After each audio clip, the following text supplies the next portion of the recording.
미분에서 dx, dy의 뜻을 설명할게요. 미분을 나타내는 기호가 이거죠. 이걸 어떤 사람들은 dx분의 dy라고 읽는 사람이 있는데 그렇게 읽으면 안 돼요. 물론 나도 가끔 dx분의 dy라고 읽긴 하지만 dy, dx라고 읽어야 합니다. dx분의 dy가 아니고 dy, dx라고 읽어야 돼요. 고등학교 과정에서는 이것이 그냥 하나의 미분 기호예요. 고등학교 과정에서는 dy를 dx로 나눠라 그런 뜻이 아니죠. 고등학교 과정에서는. 하지만 대학교 과정에서는 대학교 과정에서는 dy를 dx로 나눠라 그런 뜻이에요. 대학교 과정에서는. 그러면 이제 dy는 뭐고 dx는 뭐냐라고 얘기를 했을 때 이제 수학적으로 엄밀한 설명이 아니라 그냥 직관적인 설명을 할게요. dy는 어떤 느낌이냐면 dx는 어떤 느낌이냐면 리미트 델타 x가 0으로 갈 때 델타 x 이런 느낌이에요. 마찬가지로 dy는 어떤 느낌이냐면 리미트 델타 y가 0으로 갈 때 델타 y 뭐 이런 느낌입니다. 이게 자 추가로 더 설명을 해줄게요. 어떤 함수가 있어요. 여기 뭐 1이야. 어떤 함수가 있는데 여기가 1이야. 그러면 x 값의 차이를 생각할 때 뭐 예를 들어서 1, 2, 3 이 정도 차이이면 여기 x가 1 차이 나잖아요. 1, 2, 3 이 정도 차이이면 델타 x라고 적는 겁니다.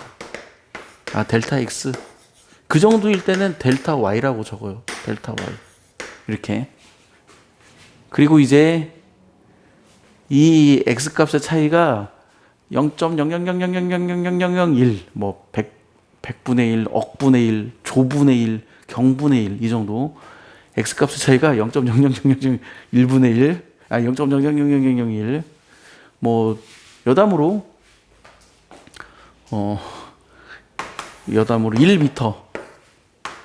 1m에 수소원자를 이렇게 한 줄로 쭉 세우면 1m에 대략 100억 개가 들어가요. 100억 개. 1m에 수소원자를 한 줄로 쭉 세우면 대략 100억 개가 들어갑니다. 정확하게 100억 개는 아니지만. 그래서 뭐 100억 분의 1 그 정도면 이제 원자 하나 정도 크기인 거죠. 원자 하나 정도 크기. 그게 100억 분의 1이에요. 그 정도를 dx라고 느낌을 가지면 돼요. 그게 dx. 그래서 평균 변화율은 이게 뭐 1, 2, 3 이 정도의 차이일 때는 평균 변화율이니까 델타 x분의 델타 y라고 적는 거고, 순간 변화율은 델타 x가 0으로 가는 극한값이 순간 변화율이잖아요. 그렇죠? 어디다 적어야 하나? 여기다 적어야 하나? 델타 x가 0으로 가는 극한값이 순간 변화율이죠. 델타 x가 0으로 잘못 적었네. 델타 x가 0으로 가는 극한값이 순간 변화율이기 때문에 요 느낌. 아, 델타 x가 0으로 가면 델타 x는 dx가 되네. 델타 x가 0으로 가면 델타 y는 dy가 되네. 요런 느낌을 가지면 도움이 될 겁니다. 자, 그러면 이제 요런 이야기를 해보죠. 자, y는 fx라는 함수가 있어요. y는 fx라는 함수가 있을 때 여기 x라는 위치가 있고 여기에 이렇게 델타 x가 있어요. 그러면 이게 델타 y겠죠. 델타 y예요. 근데 나는 이제 뭘 하려고 하냐면 여기서 접선을 그을 거예요. 여기서 이렇게 접선을 그어요. 접선을 그으면 요 선분의 길이 있죠. 요 선분의 길이를 따지고 싶은 거예요. 요 선분의 길이. 자, 이 x축과 이루는 각을 세타라고 하면 기울기는 탄젠트 세타잖아요. 기울기는 탄젠트 세타예요. 그래서 f'x가 탄젠트 세타예요. x라는 점에서의 기울기가 탄젠트 세타입니다. 그럼 요 길이는 어떻게 되냐면 이 길이분의 이 길이가 탄젠트니까 요 길이분의 요 길이가 탄젠트니까 이 길이는 뭐가 되냐면 f'x 델타 x가 되죠. 엄격히 말하면 델타 y와 이 값이 달라요. 비슷하지만 값이 다릅니다. 엄격히 말하면 이 값이 달라요. 델타 y와 f 프라임 x 델타 x는 엄격히 말하면 이 값이 비슷하지만 값이 달라요. 근데 이제 델타 x를 0으로 보내는 극한을 생각해 보면 이쯤 잡아보면 어때요? 이 함수의 그래프와 접선이 거의 일치하잖아요. 그러니까 델타 x가 0으로 가는 극한값을 취하면 델타 x가 0에 한없이 가까워지면 이 두 값이 거의 같아져요. 거의 같아집니다. 그래서 델타 x가 0으로 간다고요? 델타 y가 0에 한없이 가까워진다고? dx. 델타 x가 0에 한없이 가까워진다고? dy, dx. 그러면 이 두 값이 같아지게 된다. 그래서 dy는 다른 한편으로는 이렇게 계산이 됩니다. 물론 이렇게 계산하는 거는 고등학교 과정에서는 이런 계산 하지 않아요. 대학교에서는 하지. 고등학교에서는 이런 계산을 하지 않아요. 근데 내가 왜 이걸 얘기해 주냐면 치환적분을 할 때 이 아이디어가 계속 사용되기 때문에 제가 이거를 미리 얘기하는 겁니다. 자, 내용을 다시 정리하죠. 내용을 정리하면 dy가 뭐냐, dx가 뭐냐. 고등학교 과정에서 사실은 dy, dx에 의미를 두지 않아요. 고등학교 과정에서는 이거는 y를 x로 미분하라는 뜻이지 dx, dy 자체에 의미를 두지 않습니다. 하지만 대학교 과정에서는 dx, dy를 따로 배우고요. 그리고 치환적분을 하려면 dx가 무엇이고 dy가 무엇인지에 대한 이렇게 느낌, 감각은 가지고 있어야 돼요. 그래서 그 감각을 내가 지금 어떻게 설명하고 있냐면 dy 델타 x가 0에 한없이 가까워질 때 그게 dy, dx는 델타 x가 0에 한없이 가까워질 때 그때가 dx. 이런 감각을 가지고 있으면 됩니다. 사실 y로 x로 미분하라는 말이 이렇게 되죠.